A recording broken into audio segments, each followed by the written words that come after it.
दोस्तों, किसी शहर के रेलवे स्टेशन पर एक भिखारी रहता था। वह वहां आने जाने वाले यात्रियों से भीख मांगकर अपनी जिंदगी काट रहा था। एक सुबह जब वह भीख मांग रहा था तो उसकी नज़र सूट बूट पहने एक लंबे से आकर्षक व्यक्ति पर पड़ी जो वहां खड़ा होकर अपनी ट्रेन का इंतजार कर रहा था। उस व्यक्ति को देखते ही भिखारी ने सोचा कि ये व्यक्ति बहुत अमीर मालूम पड़ता है, इसे भीख मांगने पर जरूर मुझे अच्छे पैसे मिलेंगे। इसी उम्मीद के साथ वह उस लंबे व्यक्ति के सामने हाथ फैलाकर बोला, साहिब कुछ मदद कर दीजिए। भिखारी को देखकर उस लंबे व्यक्ति ने कहा, तुम हमेशा मांगते ही रहते हो, क्या कभी किसी को कुछ देते भी हो? भिखारी बोला, साहिब मैं तो एक भिखारी हूँ, लोगों से मांग कर अपना पेट भरता हूँ। मेरी इतनी औकात कहाँ कि किसी को कुछ दे सकूं। लंबा व्यक्ति बोला, जब किसी को कुछ दे नहीं सकती तो तुम्हें मांगने का भी कोई हक नहीं। मैं एक व्यापारी हूँ और लेन देन में ही विश्वास रखता हूँ। अगर तुम्हारे पास मुझे कुछ देने के लिए है तभी मैं तुम्हें बदले में कुछ दे सकता हूँ। इतना कहने के बाद वह लंबा व्यक्ति ट्रेन में बैठकर चला गया। उस लंबे व्यक्ति के द्वारा कही गई उस बात का भिखारी के दिल में उसने बहुत असर किया। वो तो उसके दिल में ही उतर गई। वह एक किनारे में बैठकर उसकी कही गई बात के बारे में सोचने लगा। वह सोचने लगा, शायद मुझे भीख में ज़्यादा पैसे इसलिए नहीं मिलते क्योंकि मैं उसके बदले में किसी को कुछ दे नहीं पाता। लेकिन मैं तो एक भिखारी हूँ, मैं क्या किसी को कुछ दे सकता हूँ? और मैं तो किसी को कुछ देने के लायक भी नहीं हूँ। लेकिन कब तक मैं लोगों को बिना कुछ दिए केवल उनसे मांगता ही रहूँगा? पूरे दिन वह इसी में फंसा रहा, यही सोचता रहा कि मैं क्या किसी को दूँ। मेरे पास तो कुछ नहीं है और मैं तो सिर्फ मांग कर अपना पेट भरता हूँ। आखिरकार बहुत सोचने के बाद उसने यह निर्णय लिया कि जो भी व्यक्ति उसे भीख देगा उसके बदले में वह भी उस व्यक्ति को कुछ ना कुछ जरूर देगा। लेकिन अब उसके दिमाग में यह प्रश्न चल रहा था कि वह खुद एक भिखारी है तो भीख के बदले में वह लोगों को क्या दे सकता है। इस प्रश्न का उत्तर ढूंढते हुए 2 दिन बीत गए, लेकिन उसे अपने इस प्रश्न का कोई उत्तर नहीं मिला। तीसरे दिन जब वह स्टेशन के पास बैठा हुआ इस बारे में सोच रहा था, तभी उसकी नज़र कुछ फूलों पर पड़ी जो स्टेशन के आसपास के पौधों पर खिल रहे थे। उसने सोचा, क्यों ना मैं लोगों को भीख के बदले कुछ फूल दे दिया करूं। उसको अपना ये विचार अच्छा लगा और उसने वहां से कुछ फूल तोड़ लिए। अब वह स्टेशन में भीख मांगने पहुंचा। जब भी उसे कोई भीख देता तो उसके बदले में वह भीख देने वाले को कुछ फूल दे देता। उन फूलों को लोग खुश होकर अपने पास रख लेते। अब भिखारी रोज फूल तोड़ता और भीख के बदले में उन फूलों को लोगों में बांट देता। कुछ ही दिनों में उसने महसूस किया कि अब उससे बहुत अधिक लोग भीख देने लगे। वह स्टेशन के आसपास के सभी फूलों को तोड़ लाता था।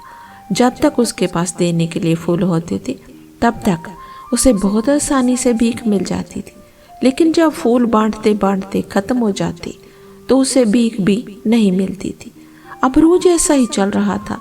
एक दिन जब वह स्टेशन में भीख मांग रहा था तो उसने देखा कि वही लंबा व्यक्ति सूट बूट पहने ट्रेन में बैठा है, जिसकी वजह से उसे भीख के बदले फूल देने की प्रेरणा मिली थी। वह तुरंत उस व्यक्ति के पास पहुंचा और भीख मांगते हुए बोला, साहब आज मेरे पास आपको देने के लिए कुछ फूल हैं, आप मुझे भीख दीजिए तो मैं बदले में आपको कुछ फूल दूंगा। उस व्यापारी ने उसे भीख के रूप में कुछ पैसे दिए और भिखारी ने बदले में कुछ फूल उसे दे दिए। उसे वह लंबे व्यक्ति को यह बात बहुत पसंद आई। वह बोला, वाह क्या बात है, अब तुम भी मेरी तरह एक व्यापारी बन गए हो। इतना कहकर फूल लेकर वह लंबा व्यक्ति अपने स्टेशन पर उतर गया। लेकिन उस लंबे व्यक्ति द्वारा कही गई बात एक बार फिर से उस भिखारी के दिल में उतर गई। वह बार बार उस लंबे व्यक्ति के द्वारा कही गई बात को बारे में सोचने लगा और बहुत खुश होने लगा। उसकी आंखों में अब एक चमक आ गई थी और अंदर से कुछ कर गुजरने के उत्साह उमड़ रहा था। उसे लगने लगा कि अब उसके हाथ सफलता की वह चाबी लग गई है जिसके द्वारा वह अपने जीवन को बदल सकता है। वह तुरंत ट्रेन से नीचे उतरा और उत्साहित होकर बहुत तेज आवाज में ऊपर आसमान की तरफ देखकर एक विजेता की तरह हाथ उठाकर बोला, मैं भिखारी नहीं हूँ, मैं तो एक व्यापारी हूँ, मैं भी अमीर बन सकता हूँ। लोगों ने उसे देखा तो सोचा कि शायद वह भिखारी पागल हो गया, लेकिन उस दिन के बाद वह भिखारी उस स्टेशन पर फिर कभी नहीं दिखा। लेकिन 1 साल बाद इसी स्टेशन पर 2 व्यक्ति सूट बूट पहने हुए यात्रा कर रहे थे। दोनों ने एक दूसरे को देखा तो उनमें से एक ने दूसरे को हाथ मिलाया और कहा कि आपने मुझे पहचाना? दूसरा व्यक्ति बोला, नहीं, क्योंकि मेरी जानकारी में हम लोग तो पहली बार मिल रहे हैं। पहला व्यक्ति मुस्कुराया और बोला, नहीं, आप याद कीजिए, हम पहली बार नहीं बल्कि तीसरी बार मिल रहे हैं। दूसरा व्यक्ति बोला, मुझे याद नहीं है, वैसे हम पहले 2 बार कब और कहाँ मिले थे? पहला व्यक्ति मुस्कुराया और बोला, हम पहले भी 2 बार इसी ट्रेन में मिले थे। मैं वही भिखारी हूँ जिसको आपने पहली मुलाकात में बताया कि मुझे जीवन में क्या करना चाहिए, और दूसरी मुलाकात में बताया कि मैं वास्तव में कौन हूँ।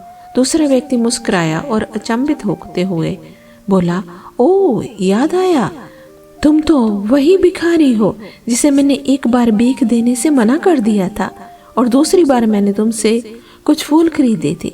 तुम तो पूरी तरह से बदल गए हो, लेकिन आज तुम इस सूट बूट में कहाँ जा रहे हो और आजकल क्या कर रहे हो? तब पहला व्यक्ति बोला, हाँ, मैं वही भिखारी हूँ, लेकिन आज मैं फूलों का एक बहुत बड़ा व्यापारी हूँ और इसी व्यापार के काम से ही दूसरे शहर जा रहा हूँ। कुछ देर रुकने के बाद वह फिर बोला, आपने मुझे पहली मुलाकात में प्रकृति का वह अटल निज़म बताया था जिसके अनुसार हमें तभी कुछ मिलता है जब हम कुछ देते हैं।